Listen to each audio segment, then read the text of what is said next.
Wyoming Territory. October 21, 1885, just before dawn. He pulled her out of freezing water in the middle of a rainstorm. Then his hand went somewhere it shouldn't have. She came to, grabbed his wrist hard. "Your hand, stop." That was wrong. But before she could say another word, he saw it. 3 fresh crescent-shaped burns beneath the shifted bandage. And he went still, because he had seen that mark before in the last letter from his sister, the one who vanished 7 years ago and never came home.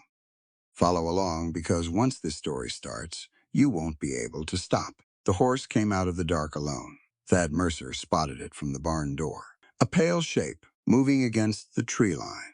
Reins dragging through the mud, no rider. He pulled his coat tighter and went out into the rain anyway. The animal was skittish, but not wild. It let him catch the bridle. He checked it over by lantern light. No blood on the saddle, no broken gear. Whatever had happened to the rider hadn't happened here. He followed the tracks south toward Coldwater Creek. The rain had been falling since midnight, the kind that doesn't make noise so much as just settles over everything and makes the world colder than the temperature says it should be. The creek was running higher than usual. He could hear it before he saw it. He found her against a tangle of submerged branches near the east bank. She was face up, barely. Her head and shoulders had caught on the wood and kept her from going under completely. But the rest of her was in the water, and the water was cold enough that he didn't stop to think. He waded into the knee and pulled her free by the arms, then dragged her up onto the muddy bank. She was breathing. Weakly, but breathing. He set the lantern close. Her coat was soaked through, and her lips had gone pale, and her hair was plastered across her face. He cleared it away so he could see her young, maybe 30, a cut along her jaw, and something darker soaked through the fabric at her ribs. He got her onto her side to drain the water and kept his hand flat against her back until he felt her cough. The blood at her ribs worried him more than anything else. A broken rib could puncture something, and she'd never know it until it was too late. He needed to know how bad it was. He moved the lantern and pressed carefully along the front of her rib cage, working upward from her side, trying to find where the damage was. His hand reached the lower edge of her breast. Her fingers closed around his wrist. He froze. Her eyes were open. Not fully, she was still somewhere between conscious and not, but her grip was firm, and her voice, when it came, was clear enough. "Your hands." A breath. "Stop." Another. That was wrong. He pulled his hand back immediately and moved away from her, far enough that she could see both his hands and see that they were still. "All right," he said.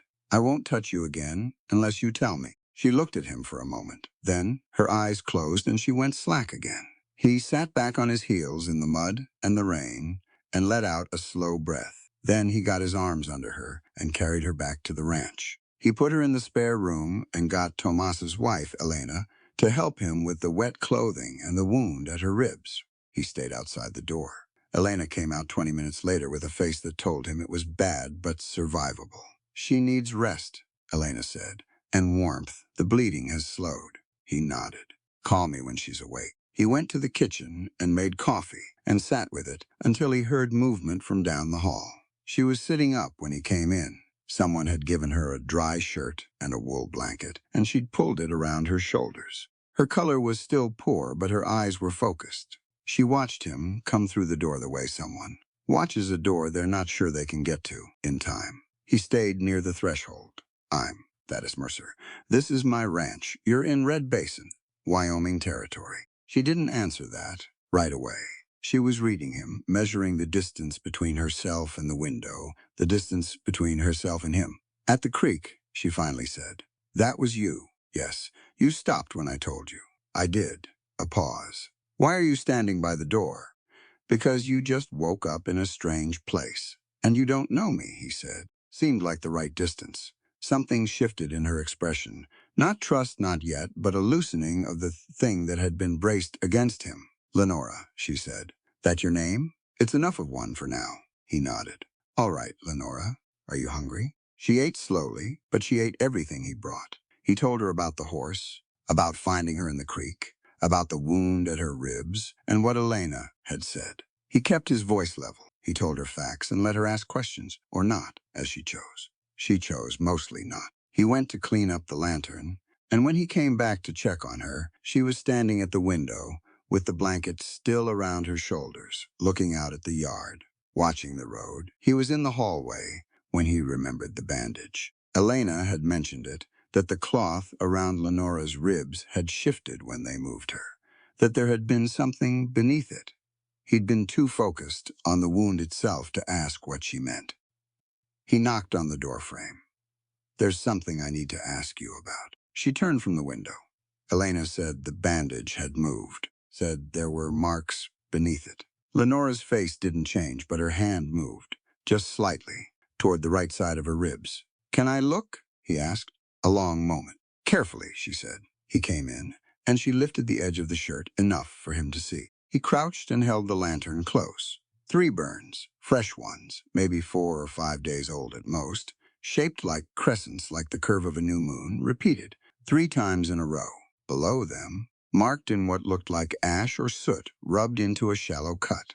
17. He stayed very still. He looked at the number. He looked at the 3 crescents. He had seen those shapes before. He found the letter in the bottom of his trunk, folded inside an old survey map. He'd kept it because he couldn't throw it away, and couldn't stand to look at it either. His sister Sadie had written it 7 years ago, the last letter he ever got from her.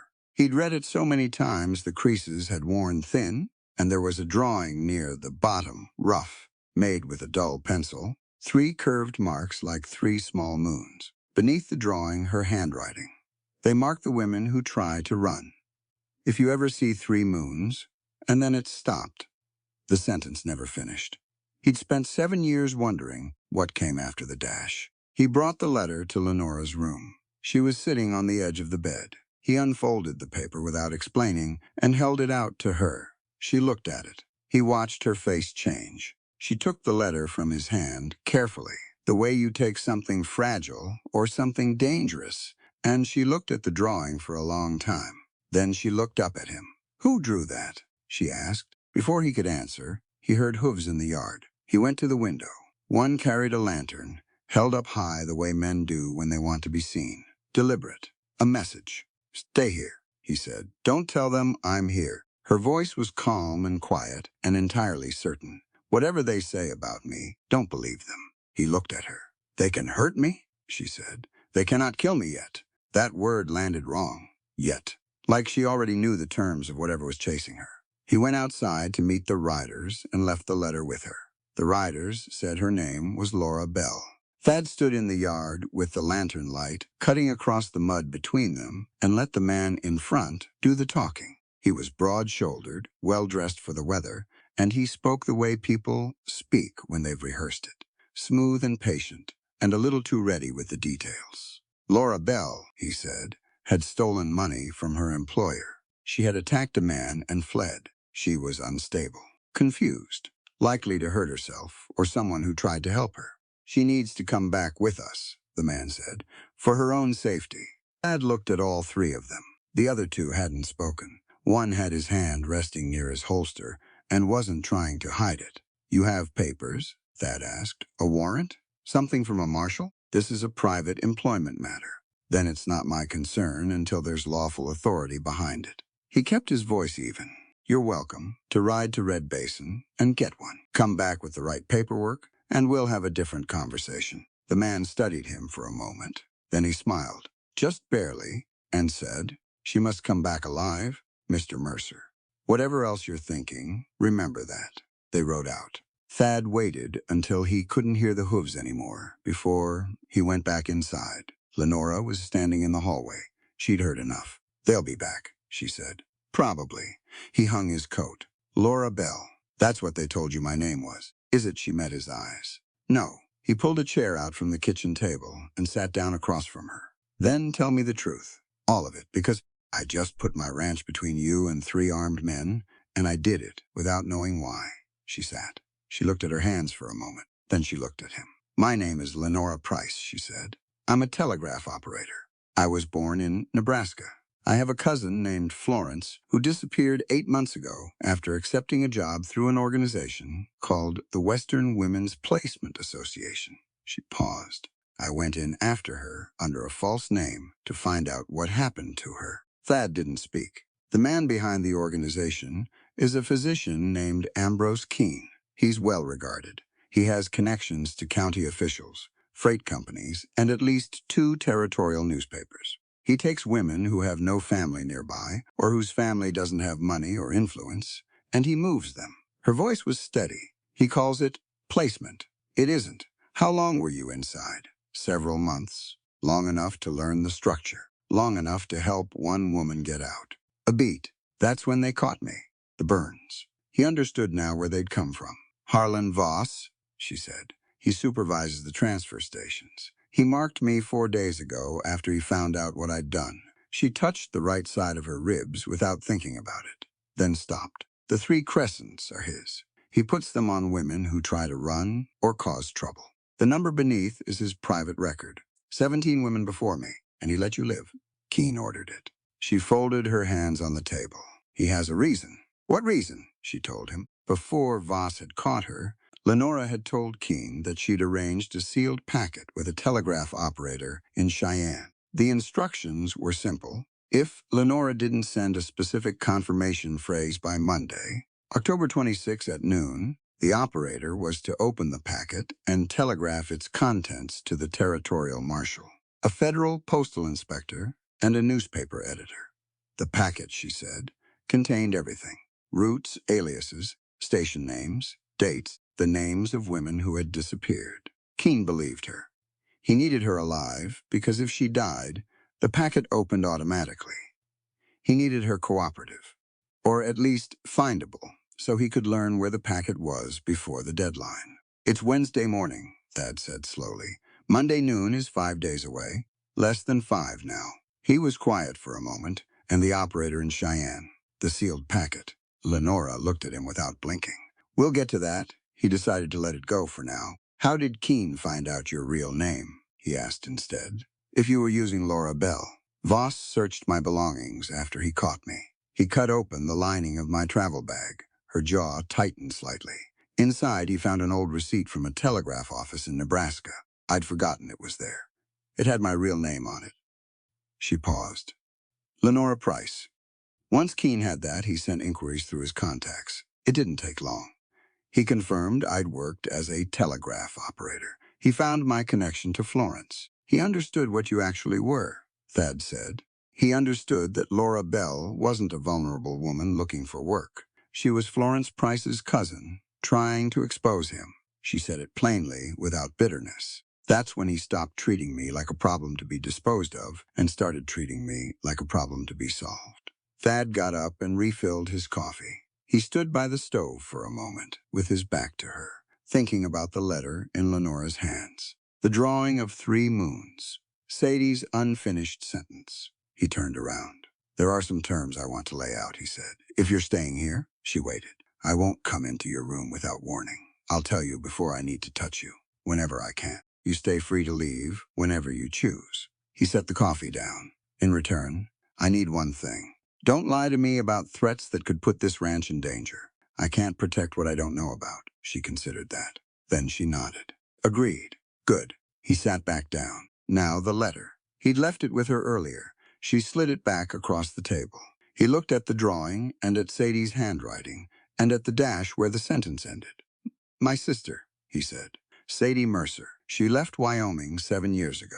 I got that letter 2 weeks after she did. Never heard from her again. Lenora had gone very still.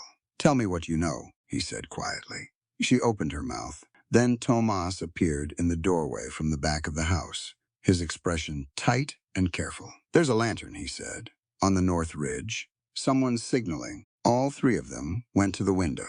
The light was distant, blinking slow and deliberate. Lenora leaned forward. Her lips moved slightly as she read it. She straightened up. What does it say? Thad asked. Her voice was very quiet. The first message says, Price found, alive. She paused. The second says, do not kill.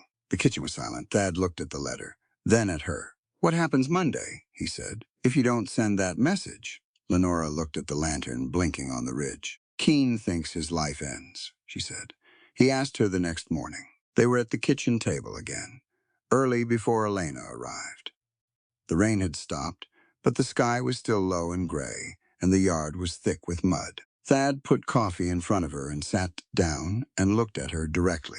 "The packet," he said. "Tell me the rest." Lenora wrapped both hands around the cup. "There isn't one," she said. "He absorbed that without moving. I told Keen I'd arranged it because I needed a reason for him to keep me alive." Her voice was matter of fact. "A sealed envelope in Cheyenne, held by a telegraph operator under written instructions. If I miss Monday noon, the operator opens it and sends everything to the marshal, the postal inspector, and the newspaper." "That's what I told him." She paused. "None of it exists. There's no operator. There's no packet. There's nothing in Cheyenne. And he believed you. He couldn't afford not to." She turned the cup in her hands. "If he kills me, and the packet is real, the entire network is exposed. If he captures me alive, maybe he can get the name of the operator before the deadline. Either way, I have to stay alive and findable." She looked up. "The bluff bought me time. It also created a clock." Thad was quiet for a moment. "What happens when Monday comes and nothing opens in Cheyenne?" "By then, it won't matter. Either we've found enough evidence to move against him through real channels, or we haven't. The deadline was never about the packet. It was about keeping him reactive instead of decisive." She set the cup down. "Keen is careful when he has time to plan. He's reckless when he's afraid." "So you made him afraid?" "Yes." Thad thought about that. "You lied to me last night when you said we'd get to the packet." "I delayed telling you the full truth," she said carefully. "There's a difference." He gave her a look that said he wasn't entirely convinced of that distinction, but he let it go. "Florence," he said. "Tell me about her." Lenora set her coffee down. Some of the steadiness left her face. "Not much, but enough. She's younger than me by 4 years. Clever, better with people than I ever was." She paused. "She needed work, and I knew about the placement association from a telegraph contact. It seemed legitimate. The advertisement was well written. The references checked out." She stopped again. "I encouraged her to apply. I told her it was a good opportunity." "You didn't know." "No, but I was the one who told her to go." She looked at the table. "She disappeared 2 months after she arrived at her placement. Her employer said she'd left without notice. The association said they had no record of her after the initial contract." A beat. I knew what that meant. "So you went in after her." "I spent 3 months building the Laura Bell identity first. Background, references, a history that would make sense. Then I applied." She looked up. "I spent several months inside before I found enough to confirm the structure of what Keen was running. And Florence? Still missing. But the women inside talk when they trust each other enough. I have reasons to think she's alive." She said it without sentiment. She needed it to be true, so she kept her voice flat. "That's all I have." Thad nodded slowly. He didn't offer her reassurance. She appreciated that. "There's a telegraph office in Red Basin," he said. "You mentioned you recognized codes in the network traffic, hidden inside legitimate freight and cattle telegrams. Timing patterns, repeated intervals, specific character sequences that look like operator error unless you know what to look for." She straightened in her chair. "If I could sit with a traffic log for an hour, I could pull more from it." He stood up. "Get your coat." She looked at him. "We'll go this morning," he said, "before the office gets busy." She got her coat. The telegraph office in Red Basin was a single room attached to the back of the general store. The operator was a young man named Curtis, who knew Thad well enough to let them sit with the morning log without asking many questions. Thad introduced Lenora as a colleague visiting from Laramie, and Curtis seemed satisfied with that. Lenora pulled the log toward her and started reading. Thad watched her work. She didn't write anything down. She read a line, held it, moved to the next. Every so often, she'd go back 2 or 3 entries and read something again. Her expression didn't change. She just read. 10 minutes in, she said quietly, "There, and there." He leaned over. "What am I looking at?" "This cattle shipment to Rollins. The weight and destination are real, but the timing codes are wrong.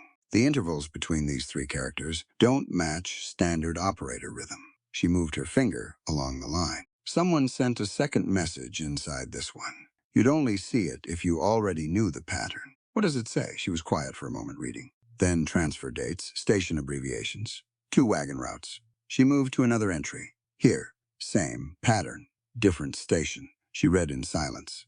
An alias. MP7. Thad stiffened. Mercer Pass. She looked at him. That's a mountain pass on the northern edge of my property, he said. Used to be a freight route before the rail lines opened.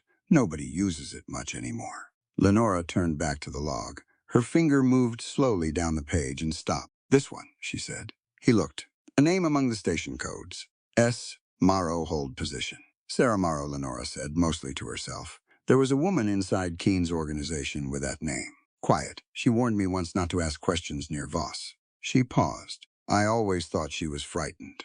I never understood why she stayed. Thad was looking at the name on the page. 2 letters, a last name. He knew his sister's middle name. Had known it his whole life, had said it out loud exactly twice, once at her christening, and once in an argument that he still thought about when the nights ran long. Margaret. S. Morrow. Sarah Margaret Morrow. He stood up slowly. Sadie's middle name, he said. His voice came out strange and low. Was Margaret.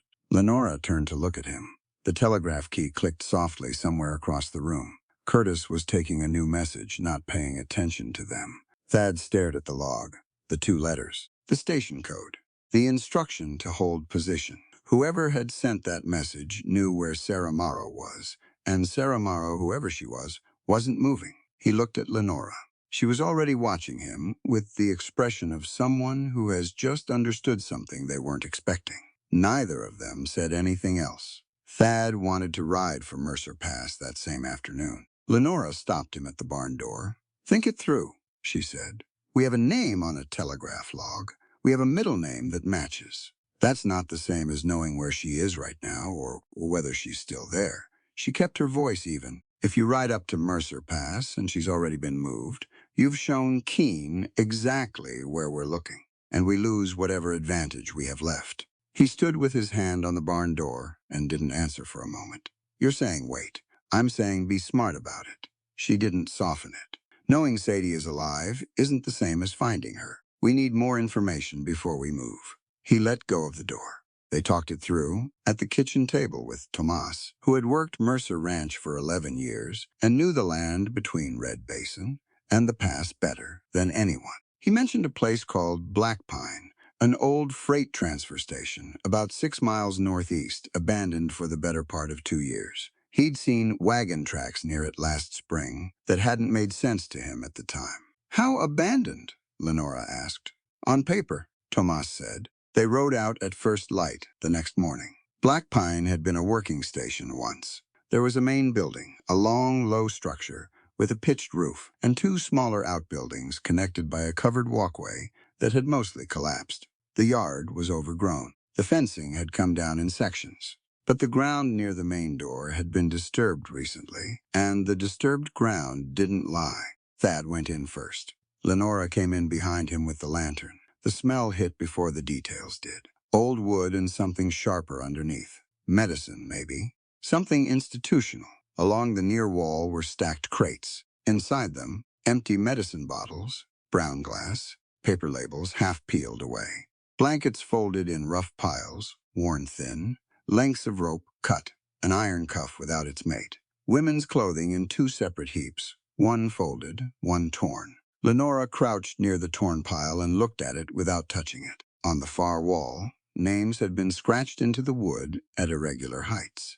Some in pencil, some cut in with a nail or a knife point. First names mostly, few initials. Dates that ranged across several years. Thad moved his lantern slowly along the wall. Near the bottom, scratched small and close together, Florence P. Lenora saw it the same moment he did. She didn't make a sound. She put 2 fingers against the letters very lightly and held them there. A little further along the wall, repeated in at least 3 places, SM. Thad crouched near the floor and swept the lantern lower. The baseboards, the underside of the long bench that ran the length of the room. He checked the floor beneath the bench, running his hand along the boards. Nothing. He moved to the sleeping area at the back. 3 wooden bunks stacked too high.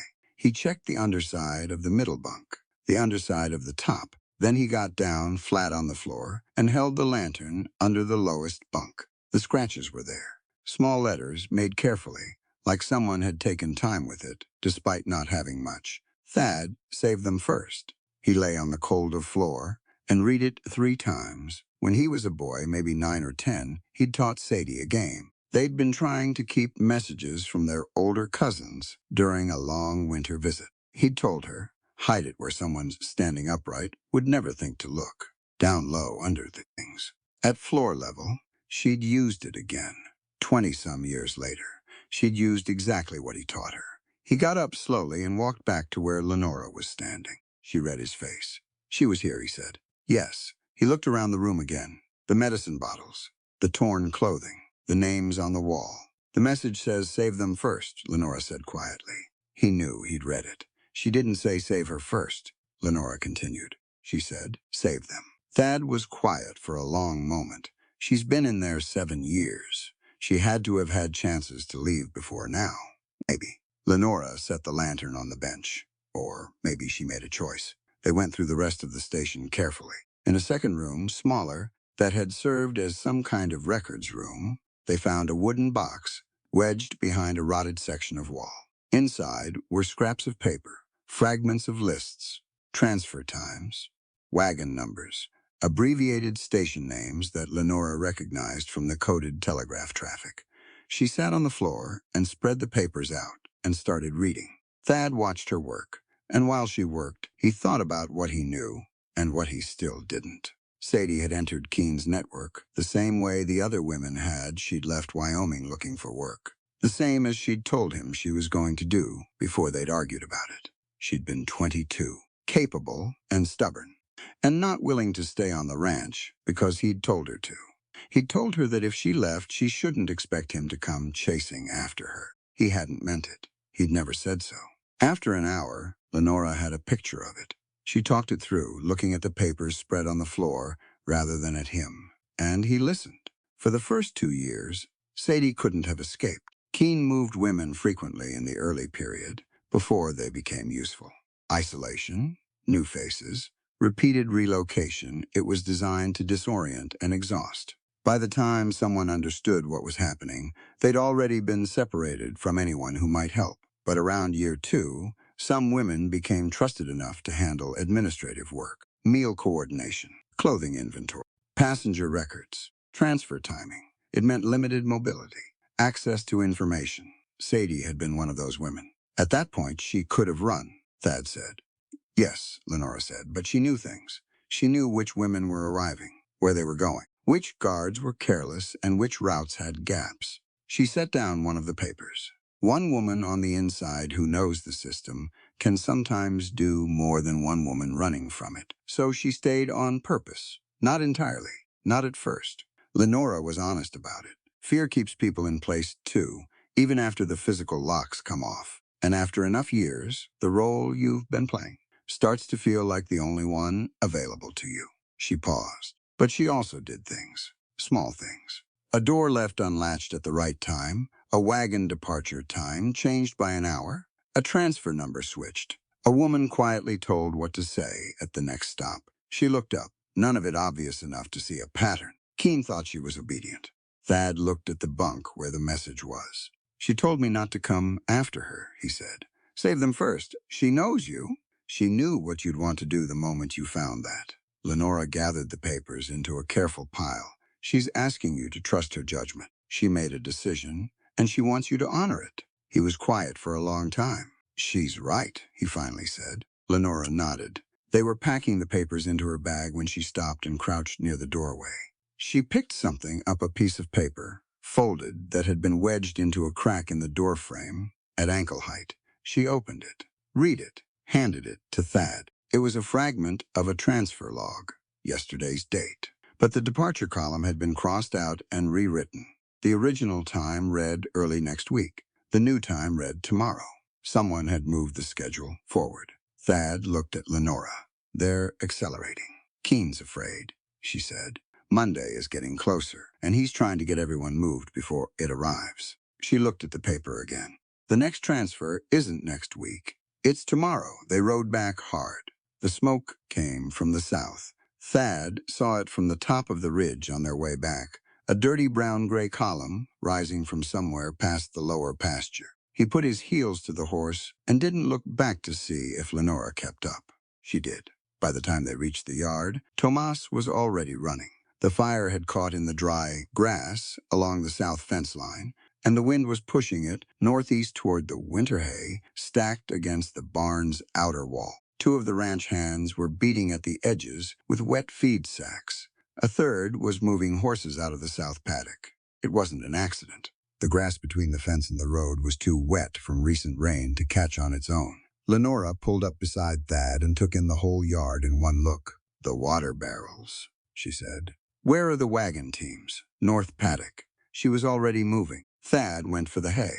If the fire reached the stacked bales along the barn wall, they'd lose the whole south side of the building before they could stop it. He and one of the hands started hauling bales away from the wall, creating a gap the fire would have nothing to bridge. The wind shifted. It shifted badly, swinging northeast and pushing the fire line directly along the fence row toward the corner where Thad was working. He had maybe 30 seconds before the burning grass reached the fence posts and climbed them. He pulled the last bale and turned to run. And the fence caught, dry wood. Old pine, it went fast. The corner section folded inward as it burned, and Thad stepped back, and his boot caught a half-buried fence staple in the ground, and he went down on one knee. By the time he was up, the burning section had come down across the gap he'd been planning to run through. He backed up the wall behind him. Fire on two sides. He heard the wagon before he saw it. Lenora had a team of 2 horses on a long chain she'd somehow looped around the corner post of the burning section, and she was driving them hard at a diagonal, pulling the chain taut. The post came out of the ground with a sound like a rifle shot, and the burning section swung outward, dragging away from the gap. Thad went through. He hit the clear ground and kept moving, and didn't stop until he was past the water trough. He stood there and got his breath back. Lenora had already dropped the reins and was unhooking the chain from the horses. Her coat was scorched along one sleeve. She didn't seem to notice. It took another hour to fully kill the fire. By the end, the south fence line was gone for 40 feet, and one haystack was a total loss. The barn was standing. The horses were safe. Thomas found evidence near the road, a glass bottle with a cloth wick, the kind of simple fire-starting device that left little behind. Someone had thrown it from horseback and ridden on, Keen's answer to the previous night's defiance. Later, in the kitchen, Lenora cleaned the burns on Thad's forearm. He'd caught fire on the back of his right arm, from the fence not deep, but real. She cleaned it with boiled water and spread salve across it and wrapped it in clean cloth. She worked close, necessarily. He kept his left arm on the table and his eyes on the window. "I need to move your arm to wrap this," she said. "Go ahead." She lifted it carefully.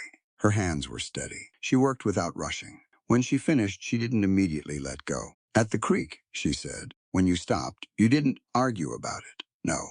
Most men argue." She said it simply, not as a complaint, just a fact she'd collected over time. They say they were only trying to help. They say you're being unreasonable. They keep their hands where they are and talk until you give up objecting. "I know what I was doing and why," he said. "That didn't change because you were unconscious." She let go of his arm and sat back. He looked at her. "My sister left because I tried to make her decisions for her. Told her what was safe and what wasn't. Told her what she should want." He paused. "I was wrong about all of it, and I was too proud to say so before she left." Lenora was quiet for a moment.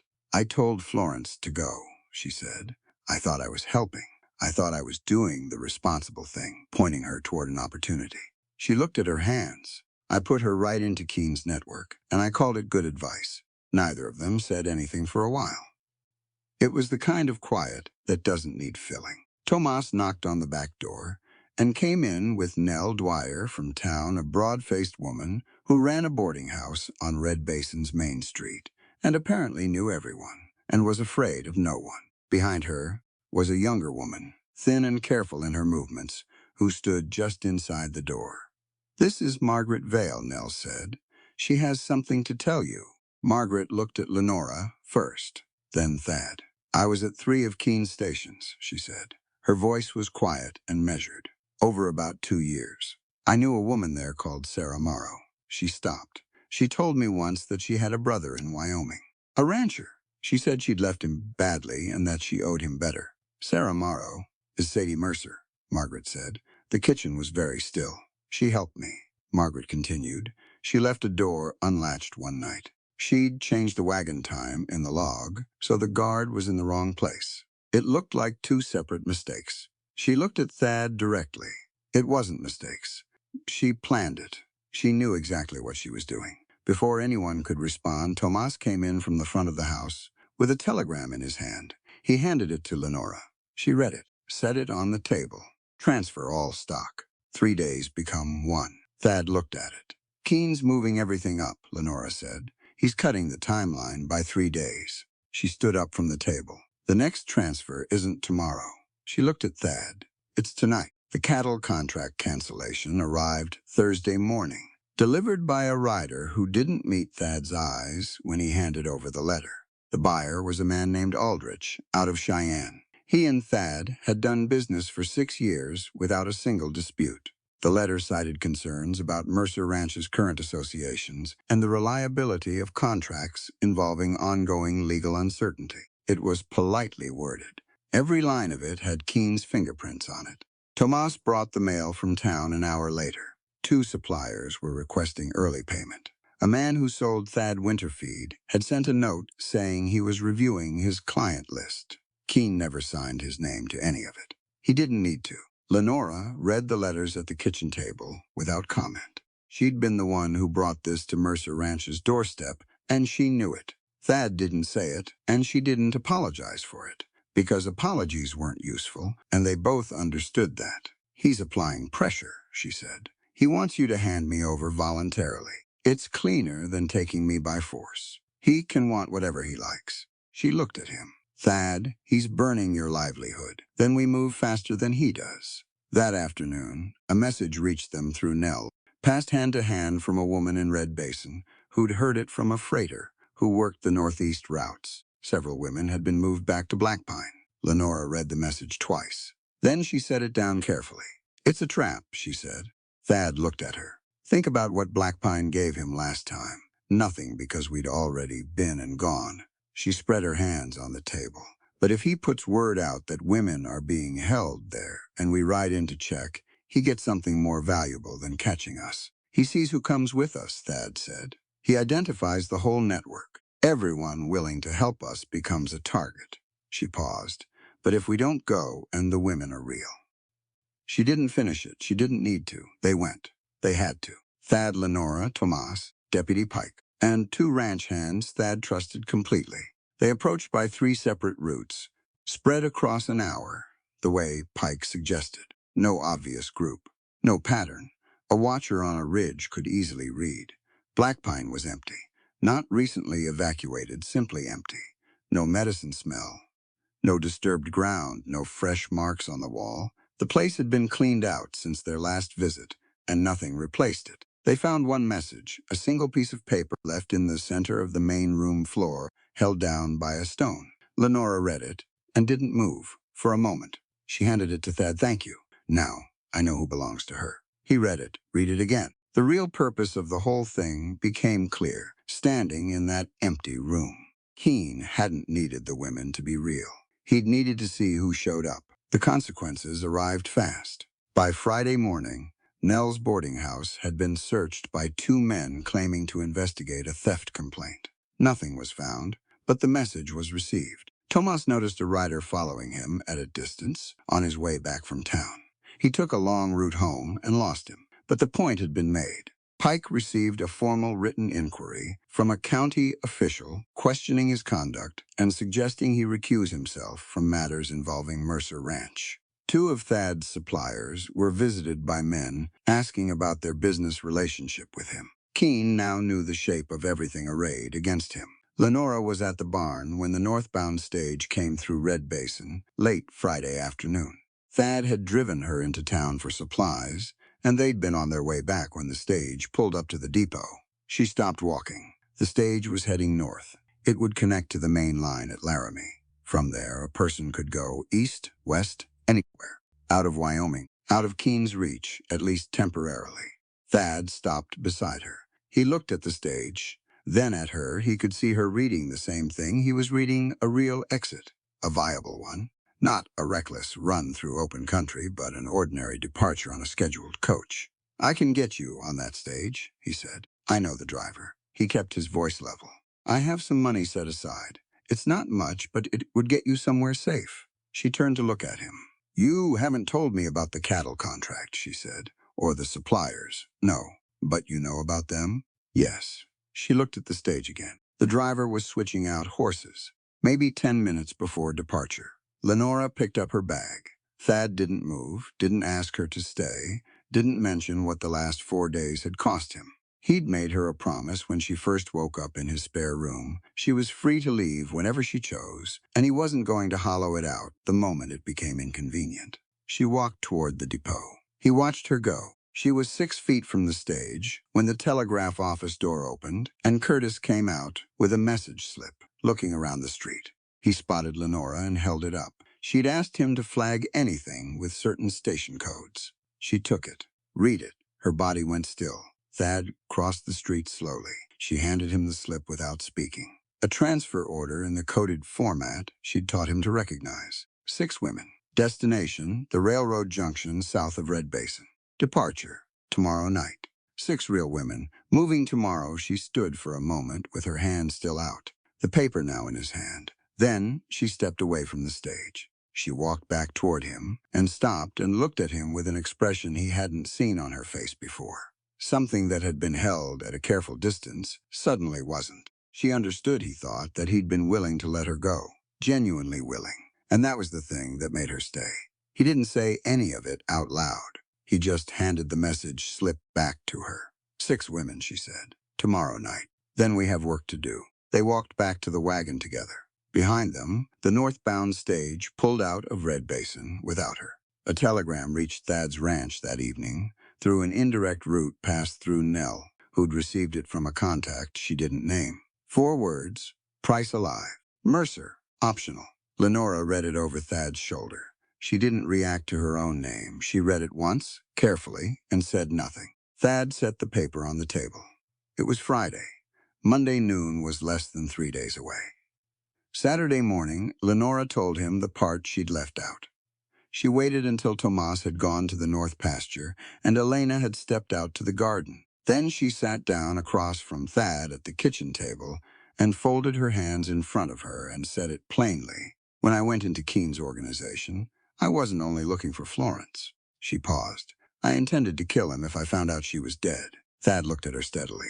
I had made a specific decision, she continued. If Florence was gone because of him, I was going to make sure he couldn't do it to anyone else. I had a plan for it. The kitchen was quiet for a moment. And now? He asked. Florence is likely alive, so I haven't had to decide whether I meant it. She met his eyes, but I wanted you to know it existed. He was quiet for longer than she expected. You said you'd tell me about threats that could endanger this ranch, he said finally. This is about who I am and what I was prepared to do. You should know it. She kept her voice steady. I'm not asking your permission. I'm telling you the truth. He pushed back from the table and stood up, moved to the window, stood there with his back to her. You walk into his hands with that plan in your head, he said, and you don't come back out. I know the risks I'm taking. He turned around. I'm not talking about the legal risk. I'm talking about you deciding your life is worth spending if it gets rid of him. His voice had an edge she hadn't heard before. I won't stand by while you throw yourself away. She stood up. That's exactly what you promised not to do. What? You said you wouldn't decide which risks I'm allowed to take. She kept her voice controlled, but the words had heat behind them. You said she's free to leave whenever she chooses. You said I'm free to make my own decisions. That was the agreement. That's not the same as. She stepped forward. The moment you decide my life matters more than my choices, you become the thing you've been trying not to be. He stopped. He stood there, and the anger on his face shifted into something slower. He looked at her for a moment, and then he looked past her, at nothing in particular, and she could see him working through it honestly. You're right, he said, flat, no padding around it. I'm scared and I'm making it your problem. She let out a slow breath. I do that too, she said, quieter. The opposite version someone offers to help, and I refuse because needing help terrifies me. I've let people walk into danger because I couldn't admit I needed them to stay. He looked at her. Florence, she said simply. He nodded. He understood. They stood there on opposite sides of the kitchen, both of them holding their respective failures. He crossed the room and stopped in front of her. Close. He lifted one hand and she didn't move. Is this all right? He asked quietly. Yes. He touched her face gently, and she leaned into it slightly, just barely, and he kissed her. Brief, careful, freely chosen by both of them, without pretense on either side. When they separated, neither of them spoke for a moment. I'm not making any declarations, she said. Neither am I. Good. He dropped his hand, stepped back. She pulled a telegraph message from her coat pocket. She'd been carrying it since morning. Sadie left us something. He took it. It looked like ordinary traffic, routine, but she'd taught him enough by now to see the pattern underneath the irregular spacing, the repeated interval. There's a deliberate error, she said. Third line. See it? He found it. Sarah Morrow's pattern, she said. She's been leaving them inside legitimate telegrams for weeks, I think. This one reveals the convoy's actual route. She spread a rough map on the table. They're not taking the main road south. They're going through the draw east of Pinon Ridge. She laid out the plan clearly. Let Keene's men believe they had a chance to intercept her. With Monday approaching, Keene would move aggressively. He needed her alive, and he needed her before noon. She could use that. Position the others to intercept the convoy from the east while Keene's attention was on her. Thad hated it thoroughly and said so. Then he said, "It's your plan. We do it your way." They spent an hour working the details, routes, timing, signals, where Pike would be, where Tomas would position the ranch hands, where Thad would stay until Lenora gave the signal. They were still at the table when hooves hit the yard fast and multiple, coming from the road. Not their people. Wrong direction. Thad stood up. Lenora was already moving toward the back door, the way they'd discussed. But the second group came from behind the barn, and they were faster than the plan had allowed for. Keene's men had moved before she was ready. Two of them cut her off before she reached the tree line. She didn't run. Running would only get her caught badly. She let them approach, and she kept her hands visible. And she looked back at the house once. Thad was in the doorway. She held his gaze for 1 second. Then she turned away and let them put her in the wagon. Inside, it was dark. She sat still and let her eyes adjust. From the far end of the wagon, a voice. Low and careful. "Lenora Price?" She went still. Nobody in that wagon should know her real name. "Keene's been repeating your name for days," the voice said. "Price is taken alive. Price is the telegraph woman. The men say it every few hours." A brief pause. "I've had a lot of time to listen to them." Lenora looked toward the voice. A woman sat against the far wall, her knees drawn up, watching her with clear, steady eyes. "They call me Sarah Morrow," she said. "My brother called me Sadie." The wagon moved slowly. No lanterns inside, just darkness and the sound of wheels on frozen ground. Lenora let her eyes adjust and kept her voice low. "How long have you been in the wagon?" "Since yesterday morning," Sadie said. "They moved us fast after Black Pine." "How many women?" "6, including me." Lenora looked toward the front of the wagon. The canvas was tied down tight, one guard outside, maybe two. She could hear horses, but not conversation. "Keene's orders haven't changed," Sadie said. "Price alive, he repeats it, like a prayer." She paused. "He's terrified of you. He's terrified of Monday. Are you going to tell me the packet doesn't exist?" Lenora looked at her. Sadie almost smiled. "I've been running a quiet sabotage operation inside his network for 5 years. I know what a bluff looks like." "Yes," Lenora said. "Packet." Sadie nodded slowly. "It worked anyway, long enough." Lenora shifted and looked at her directly. "Tell me about Florence." Sadie's expression changed not dramatically, but it settled into something more careful. "She's alive. Or she was 3 weeks ago when I last had reliable information. They moved her to a secondary settlement near a mining operation. She'd been helping younger women get through the days." She paused. "She's strong, stronger than anyone gave her credit for." Lenora absorbed that, held it. "Thad doesn't know I'm in here," she said. "He will soon. I've been leaving signals in the traffic for 2 days. He and that deputy know the route by now, if they've been reading what I left them." Sadie looked at her steadily. "I've had a lot of practice hiding things in plain sight." 7 years, Lenora said. Sadie didn't look away. "The first 2, I couldn't leave. They moved us constantly. New faces, new locations. Isolation on top of isolation. By the time I understood the full scope of what Keene was running, I'd become useful enough to stay in one place. She was quiet for a moment. I knew the women coming in, where they were going, which guards fell asleep, and which wagon drivers could be distracted. One woman inside the system who knows it well enough can sometimes change an outcome. She looked at her hands. Sometimes. Not always. No, not always. Her voice didn't change, but her jaw tightened slightly.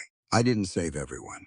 I saved who I could. That's not nothing. No, Sadie said. But it's not everything either. She looked at Lenora. I also stayed because after enough years I stopped being sure where else I belonged. I want you to know that. It wasn't pure heroism. It was a decision that came from several things at once, some of them less admirable than others. Lenora respected that more than she would have respected a cleaner version of the story. They were quiet for a few minutes. The wagon slowed slightly, navigating a turn. Keene is putting everyone in freight cars at Red Basin, Sadie said. He's leaving Wyoming personally before Monday noon. He's going to get on that train and be 2 states away before your supposed deadline expires. She paused. The freight cars leave early Monday morning. Then we have until Monday morning. There's a telegraph office 30 feet from the platform. Lenora looked at her. I've been planning this for 2 days, Sadie said simply. I just needed someone on the outside to be in the right place. Lenora thought through it carefully. If she disappeared from the wagon now, if she found a way out in the dark and ran Keene would reroute the women, change the plan entirely. She'd lose them, and she'd lose the station, and she'd lose the one position she currently had, inside the system, besides someone who knew where everything was. I'm staying in the wagon, she said. Sadie looked at her for a moment. I know. At a water stop somewhere in the dark hours of early Sunday morning, the wagon halted and the guard moved to the front to deal with a horse that had gone lame. The stop would last 20 minutes at least. Lenora looked at the gap under the canvas at the rear. She looked at Sadie. Sadie nodded once. Lenora slipped out, moved low and fast along the wagon's shadow, and found the junction box on a telegraph relay pole at the edge of the road. A temporary line. She had no key, so she used the only thing available, 2 stripped wire ends and her fingers, tapping manually against the contact. It was crude, it was fast. The guard saw movement and shouted. She was already back under the canvas. He pulled it up and found 6 women sitting in the dark. None of them looked at him. He dropped the canvas and went back to the front. Sadie looked at Lenora. Did you get it out? Enough of it, Lenora said. Thad will know. Meanwhile, 12 miles west, Thad had been detained for 2 hours at the edge of Red Basin by a county official citing a property dispute that had been filed that morning paperwork that had Keene's coordination written all over it. He sat in a chair in a small office and answered questions about a fence line he'd never disputed and waited. Pike arrived at the office door at midnight. He'd reviewed Keene's accusations, he said. All of them. He'd also reviewed the telegraph logs Lenora had flagged, the witness statements from Margaret Vale, and the records Nell had quietly assembled over the past 4 days. He'd found 17 inconsistencies in Keene's paperwork. You're free to go, Pike said, under my authority. Thad stood up. He wanted to ride directly toward where the wagon had last been reported. He stood outside the office in the cold air and thought about the map, thought about the route. Thought about what Lenora had told him to do if he couldn't reach her in time. He followed her instructions instead of his fear. He rode for Red Basin. The freight platform was visible from the edge of town in the gray pre-dawn light of Sunday. The train sat on the track, 3 freight cars coupled behind the locomotive. Keene's men moved around the platform with lanterns. The women would be loaded before first light. Thad stayed back. He found Tomas at the agreed position east of the water tower. Pike was already in contact with 2 trusted men from the next county over. Men who didn't have connections to anyone Keene could pressure. They waited. The depot clock in Red Basin read 11 minutes past midnight. It was now Monday. Keene stepped down from the locomotive just before dawn and stood on the platform in a dark coat, with his hands behind his back watching his men work. He was not a large man. He was precise and unhurried even now, which was more frightening than rage would have been. He spotted Lenora the moment they brought her off the wagon. He didn't come toward her. He stood at a distance and looked at her the way a man looks at something he intends to dismantle carefully and at his own pace. She looked back at him. The platform filled slowly. Crates. Freight. The 6 women from the wagon kept together near the second car. Documentation everywhere, employment contracts, transport authorizations, seals from offices that looked legitimate at a distance. Keene had built the paperwork architecture carefully. Everything had a legal surface. Pike appeared at the north end of the platform at 6 in the morning. He had his badge visible. He had 2 men with him. He walked to the nearest of Keene's guards and stated clearly that he needed to speak with the women regarding a complaint that had been filed. Keene stepped forward and presented papers. Legal contracted workers, he said, in transit to their placements. Any interference with lawful employment contracts was a matter for the territorial court, not a local deputy. Pike could see the papers. He couldn't immediately disprove them. He looked at the women. 2 of them looked at the ground. 2 looked at the train. 1 looked at Pike directly, but said nothing. And Sadie, standing at the end of the line, looked at Pike, and then looked at the freight car door, and then looked back at him with an expression that said everything she couldn't say out loud. Pike said, "I'll need to verify these documents before anyone boards." Keene smiled. Of course it was a delay. Not an arrest. Not yet. Inside the second freight car, Sadie moved. She'd been waiting for the sound of Pike's voice. The moment the guards shifted attention toward the platform confrontation, she turned to the women beside her and said quietly and firmly, "Now, make noise, all of you." They did, shouting, banging on the car walls, one woman throwing herself against the door. Not panic-coordinated disruption, the way Sadie had quickly explained it in the wagon the night before. Enough noise to split attention in 3 directions at once.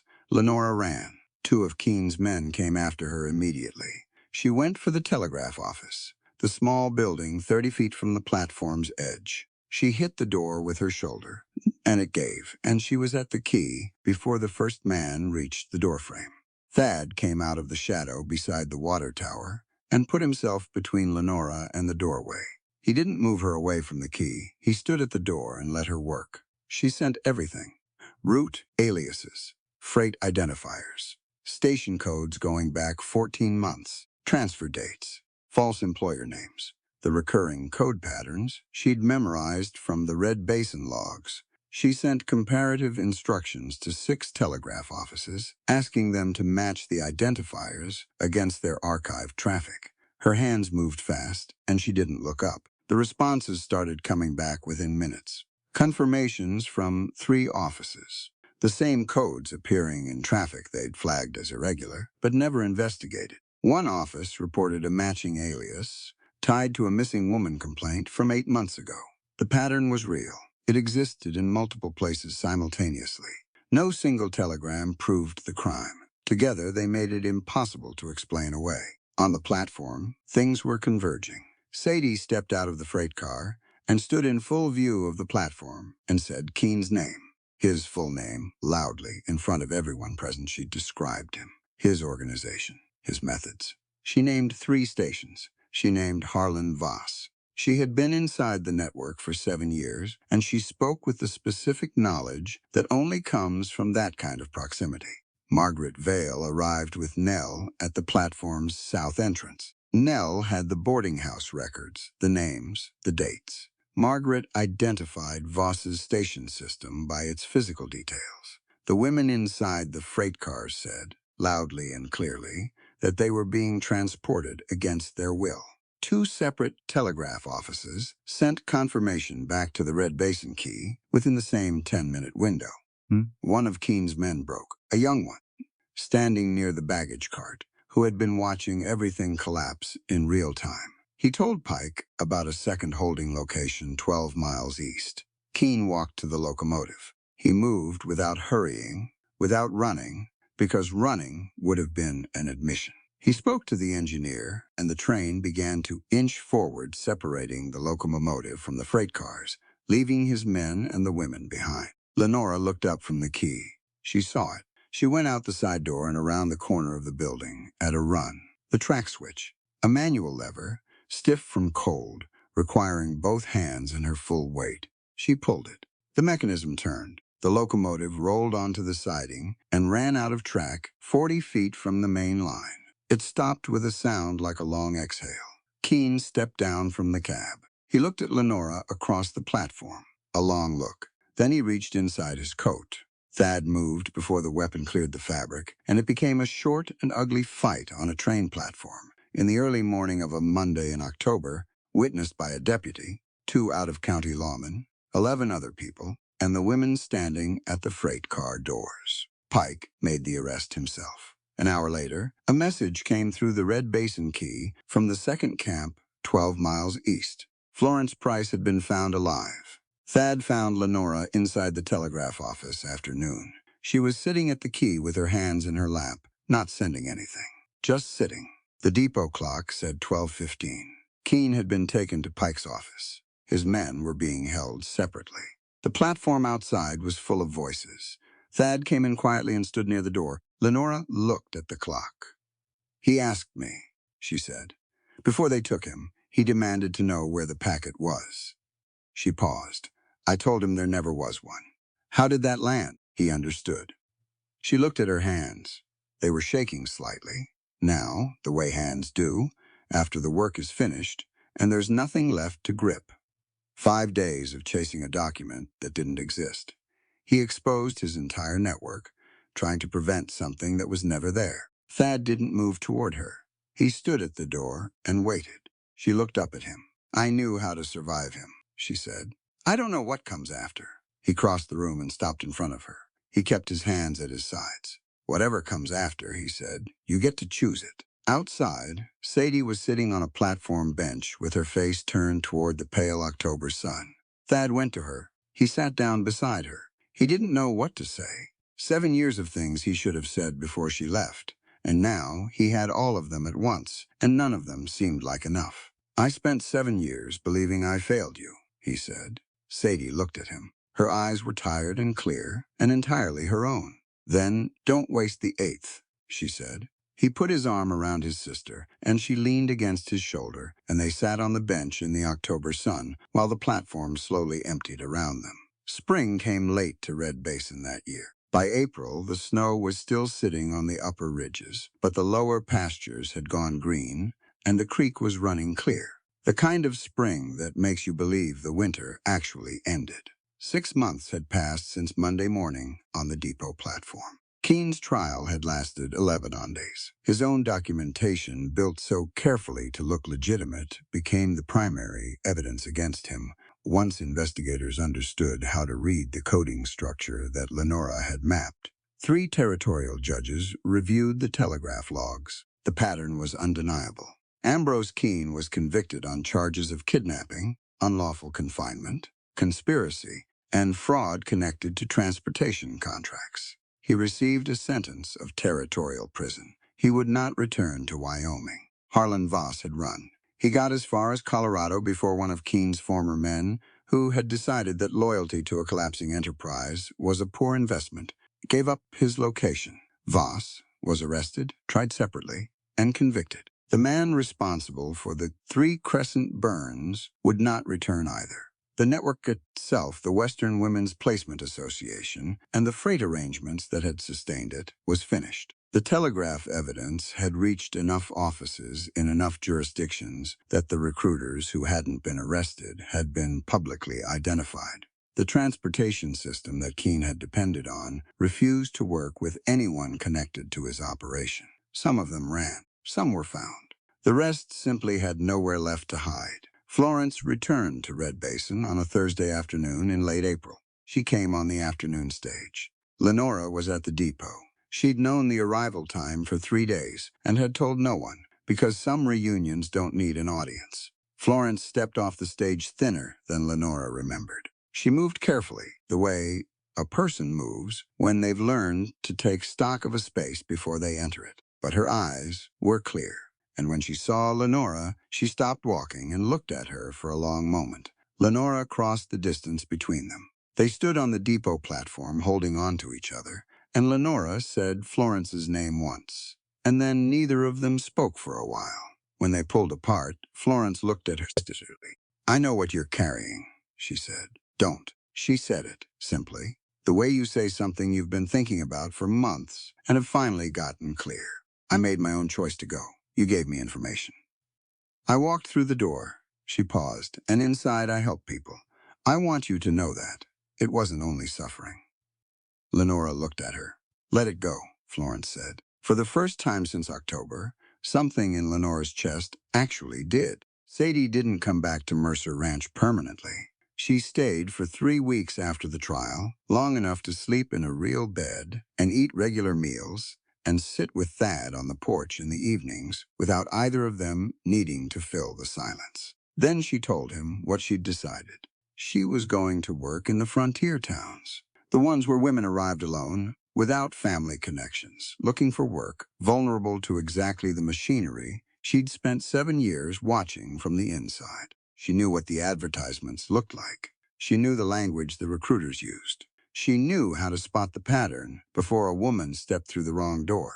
You're sure? Thad said. Yes. He nodded. Then you'll need a reliable horse. She laughed. He hadn't heard her laugh in a long time. He gave her the best one in the barn and didn't ask her to write more often than she wanted to. And he didn't tell her to be careful, because she was more careful than he'd ever been, and she didn't need reminding. He stood in the yard and watched her ride out and then went back to work. Tomas became a formal partner in the horse operation that spring. The paperwork was simple. The conversation was shorter. Tomas said it was about time. And Thad agreed, and they shook hands and went back to what they'd been doing. The ranch recovered slowly from the financial damage Keene had done to it. Gradually, month by month, the cattle contract with Aldrich was reinstated in February, delivered with a brief letter of apology that Thad accepted and didn't make a point of. Pike became Red Basin's marshal by summer. Nobody was surprised. Nell's boarding house put a small sign in the window. Women arriving in Red Basin alone were welcome to stop in for information before accepting any employment offer. It became known. Word traveled. The Telegraph and Employment Verification Office opened on Red Basin's Main Street in March. Lenora ran it. She and Sadie had designed it together during Sadie's 3 weeks at the ranch, working at the kitchen table in the evenings with paper spread between them. The concept was simple. A woman could bring an employment advertisement to the office before accepting it. Lenora and her growing network of contacts would verify the employer, the destination, the transport arrangement, and the references. It took 2 to 5 days. A verified advertisement received a small stamp in the corner. 3 crescents, the mark that Harlan Voss had burned into 17 women as a symbol of punishment and failure, now sat in the corner of legitimate employment papers in a Wyoming Territory telegraph office. It meant something different now. It meant, this has been checked. You may choose safely. Lenora thought Sadie would appreciate the logic of it. She did. On a Saturday in late April, Thad came into Red Basin on an errand that he didn't entirely explain. He stopped at the telegraph office. Lenora was at her desk, reviewing a stack of advertisements that had come in from women in 3 different counties. She looked up. I have a question, he said. She set down the papers. He'd thought about how to say it for a while. He didn't want to dress it up more than it needed to be. We've been what we are to each other for 6 months, he said. I'd like to know if you want it to become something more permanent. He kept his hands in his coat pockets. Your office stays yours. Your money stays yours. Your decisions stay yours. A pause. I'm not asking you to change anything about how you live. I'm asking if you want to live it alongside me. She looked at him for a long moment. You rode all the way into town to ask me that. In my office, she said. Yes, in the middle of a Saturday. It seemed like the right time. She stood up from the desk. She thought about October.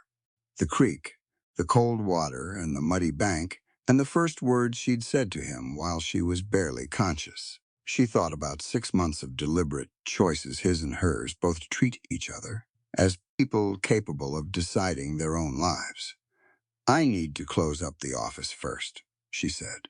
I'll wait. She locked the door, and they walked together toward Coldwater Creek, which was running clear in the April afternoon.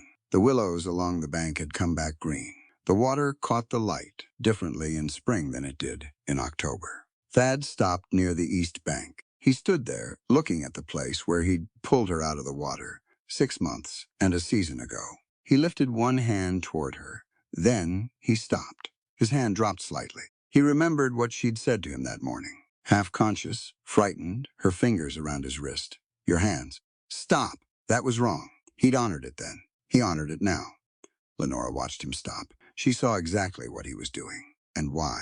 She stepped closer. She reached out and took his hand. She folded her fingers around his deliberately, her own choice made in her own time. That one was right, she said. He closed his hand gently around hers. They turned back toward town. The creek moved beside them, unhurried. Neither of them led. Neither followed. They simply walked beside each other through the April afternoon, back toward the life they'd both chosen, back toward everything that came after. There's a moment near the end of this story that I keep coming back to. Thad lifts his hand toward Lenora at the creek. Then he stops. Not because someone told him to. Not because he was afraid of consequences. But because 6 months earlier, a frightened, half-conscious woman had grabbed his wrist in the mud and said, "Stop." And he had honored that without argument, without resentment, and without ever forgetting it. And Lenora sees him stop. She sees exactly what he's doing and why. And this time, she's the one who reaches out. She takes his hand herself. Her choice, her timing, her terms. That's the whole story in one moment. This isn't really a story about a rancher rescuing a woman from a creek. It's about what it actually looks like when a person respects another person's autonomy, not as a grand gesture, not as a performance, but quietly, consistently, even when it's inconvenient. Especially when it's inconvenient. Thad had every practical reason to override Lenora's decisions. She was injured on his land. Her presence was costing him cattle contracts, supplier relationships, and real money. He was afraid for her, but fear, this story argues, is not a license to control. The moment he recognized that his fear was pushing him toward control, he stopped and said so out loud. That kind of honesty, naming your own flaw before the other person has to name it for you, is rarer than it sounds. Lenora carries the other side of that lesson. She had spent so long surviving by depending only on herself that accepting help had started to feel like weakness. She nearly boarded that northbound stage, not because leaving was the right decision, but because staying meant admitting she needed people. The story asks us to consider that refusing help when you genuinely need it isn't strength. It's just a different kind of fear, wearing a more respectable coat.